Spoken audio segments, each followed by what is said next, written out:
வணக்க நண்பர்களே, இந்த வீடியோவில் நம்ம என்ன செய்தி பார்க்க போகிறோம்னா 100 கோடி சொத்துக்காக நந்தனாவை நாதி இல்லாதவங்க என ஒதுக்கினாரா பாரதி ராஜாவுடைய மகள். பாரதி ராஜா செய்தது என்ன? இணையதளத்தில் வைரலாகும் அவங்களுடைய குடும்பத்துக்குள் நடக்கும் பிரச்சனைகளை சோசியல் மீடியாவில் வெளியிடுவது மிகப்பெரிய ஒரு அதிர்ச்சியை ஏற்படுத்தியிருக்கிறது. வாங்க என்ன தகவல், பாரதி ராஜாவுடைய குடும்பத்தில் என்ன நடக்குதுன்னு இந்த வீடியோவில் பார்க்கலாம். முதன்முறையாக நம்ம சேனலை பார்க்குறீங்கன்னா சப்ஸ்கிரைப் பண்ணாதவங்கள சப்ஸ்கிரைப் பண்ணிக்கோங்க. பெல் பட்டன் சிம்பல் அமைக்கி நம்ம சேனலோட நோட்டிஃபிகேஷனை எனபிள் பண்ணிக்கோங்க. நாங்கள் போடுற வீடியோ எல்லாமே உங்களுக்கு உடனுக்குடனே வந்து சேரும். வாங்க என்ன தகவல்னு பார்க்கலாம். ஜனனிக்கு 2 ஆண் வாரிசுகள் இருப்பது போல மனோஜுக்கு 2 பெண் வாரிசுகள் இருக்கிறாங்க. தாத்தா என்ற முறையில் பேரன்களுக்கு இருக்கும் அதே சம உரிமை பேத்திகளுக்கும் இரத்த உறவு முறை உண்டு. ஆனால் வாரிசுதாரர்களான பேத்திக்கு சேர வேண்டியது பெரும் பங்கு மறுக்கப்பட்டு அவர்களுக்கு அநீதி இழைக்கப்பட்டுள்ளது. நந்தனாவும் நியாயம் வழங்க வேண்டும் என்று பிரபல தயாரிப்பாளர் பாலாஜி பிரபு கருத்து கூறியிருக்கிறாங்க. பிரபல யூடியூப் சேனலுக்கு தந்துள்ள பாலாஜி பிரபு, இயக்குனர் இமயம் பாரதி ராஜாவுக்கு சொந்தமாக தமிழ்நாட்டில் பல 100 கோடி ரூபாய் மதிப்புள்ள அசையா சொத்துக்கள் இருக்கிறது. கடந்த 45 வருடங்கள் முன்னால் அவர் வாங்கி போட்ட நிலங்கள் மட்டுமே வீடுகளினுடைய சந்தை மதிப்பு இன்று 1000 மடங்கு வரை உயர்ந்துள்ளது. ஒட்டுமொத்தமாக கணக்கிட்டால் பாரதி ராஜாவுக்கு சுமார் 1000 கோடி ரூபாய் அளவிற்கு சொத்துக்கள் இருப்பதாக சொல்லப்படுகிறது. ஆனால் நீலாங்கரையில் உள்ள அவரது வீடானது சுமார் 4 கிரவுண்டு பரப்பளவு கொண்டதாகும். அதன் தற்போதைய மதிப்பு மட்டுமே 60 கோடி ரூபாய் இருக்கும் என்று கணிக்கப்படுகிறது. அது மட்டும் இல்லாமல் அதற்கு அருகிலேயே 9 கிரவுண்டு பரப்பளவுள்ள கொண்டகாளி மனை ஒன்று அவருக்கு சொந்தமாக இருந்தது. சென்னை தீநகர் கிருஷ்ணா தெருவில் உள்ள அவரது முதலாவது வீடு, சேத்துப்பட்டு பகுதியில் உள்ள வீடு, தீநகர் நாயுடு ஹால் அருகில் உள்ள ஸ்டூடியோ, வலசரவாக்கத்தில் அம்பிகா ராதா ஸ்டூடியோ அருகில் உள்ள இடம் என சென்னையில் முக்கியமான பகுதியில் ஏகப்பட்ட சொத்துக்கள் அவருக்கு இருந்தது. இதை தவிர தேனி, காட்ரோடு, வத்தலக்குண்டு பகுதியில் ஏக்கர் கணக்கில் பெரிய தோப்புகள், விவசாய தோட்டங்கள் பாரதி ராஜாவுக்கு சொந்தமாக இருந்து வருகிறது. மனோஜ் அவர்கள் தனது இறுதி காலகட்டத்தில் முன்னால், அதாவது சுமார் 5 வருடங்களுக்கு முன்பிருந்தே தன் தந்தையிடம் தனக்குரிய சொத்து பங்கை கேட்டு பெரிய அளவில் போராடி வந்தார்.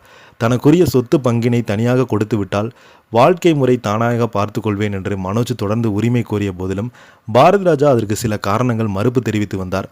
ஒரு கட்டத்தில் உடல்நலம் கடுமையாக பாதிக்கப்பட்டிருந்த மனோஜ் பாரதி ராஜாவை தன் தந்தை போல மதித்து சில சினிமா இயக்குநர்கள் தொடர்பு கொண்டு தன் அப்பா சொத்து தர மறுப்பையும் தனக்கு உடல்நலம் சரியில்லாமல் இருப்பதையும் கூறி சொத்தை பெற்று தருமாறு உதவி கேட்டார். அந்த இயக்குநர்களும் பாரதி ராஜாவிடம் சென்று பேச அவர் மனம் மாறி அன்றைய தினமே மாலை 7 மணிக்கு மனோஜை சந்தித்து என்ன சொத்துக்களை தரலாம் என்று யோசித்து முடிவெடுக்க சம்மதித்தாராம்.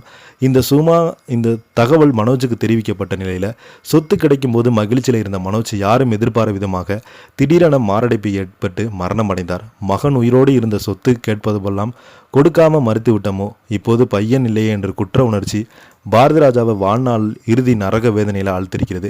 மனோஜுடைய மறைவுக்கு பிறகு பிற்காலத்தில் சட்டப்படியான பிரச்சனைகள் எதுவும் வரக்கூடாது என்பதால் மனோஜுடைய மனைவி பாரதி ராஜாவுடைய மருமகளான நந்தனாவுக்கு சில சொத்துக்கள் கொடுக்கப்பட்டுள்ளது.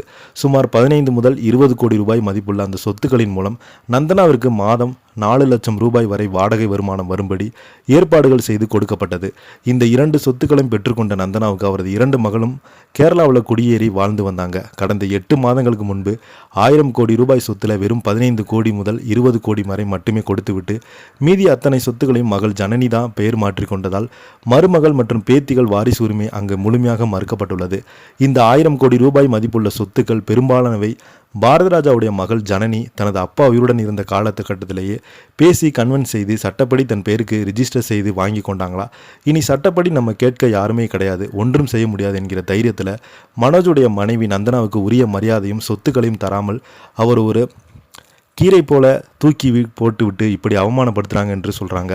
பாரதி ராஜாவுடைய மரண செய்தி கேட்டு சென்னை நீலாங்கரை வீட்டுக்கு வந்தபோது குடும்பத்தினர் நாத்தனாவை ஏற்றுக்கொள்ளாமல் புறக்கணித்தாங்க.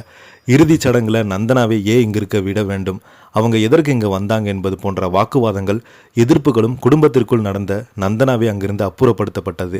எல்லா வீடுகளும் நாத்தனார் பிரச்சனை இருப்பது போல் இயல்புதான் என்றாலும் இது ஒரு மாபெரும் மனிதனுடைய குடும்பத்தில் நடக்கும் பிரச்சனை என்பதால் தர்மப்படி நியாயம் பார்க்கப்பட வேண்டும். மனோஜ் உயிரோடு இருந்திருந்தால் இந்த சொத்தை இப்படி ஜனனி மட்டும் மொத்தமாக எடுத்திருக்க முடியாது, அவங்களுக்கு சரிபாதி பங்கு கிடைத்திருக்கும்.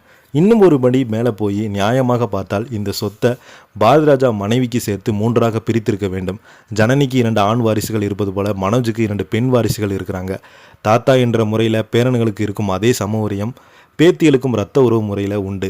ஆனால் மகள் ஜனனி அனைத்து சொத்துக்களையும் சட்டப்படி தான் பெயருக்கு எழுதி வாங்கி கொண்டதால் வாரிசுதாரர்களான பேத்திகளுக்கு சேர வேண்டிய பெரும் பங்கு மறுக்கப்பட்டு அவங்க அநீதி இழைக்கப்பட்டுள்ளது.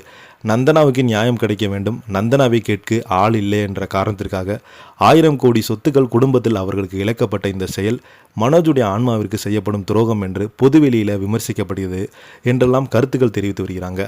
இதை பற்றி நீங்கள் என்ன நினைக்கிறீங்க? கீழே உள்ள கமெண்ட் பாக்ஸில் மறக்காமல் பதிவிடுங்க.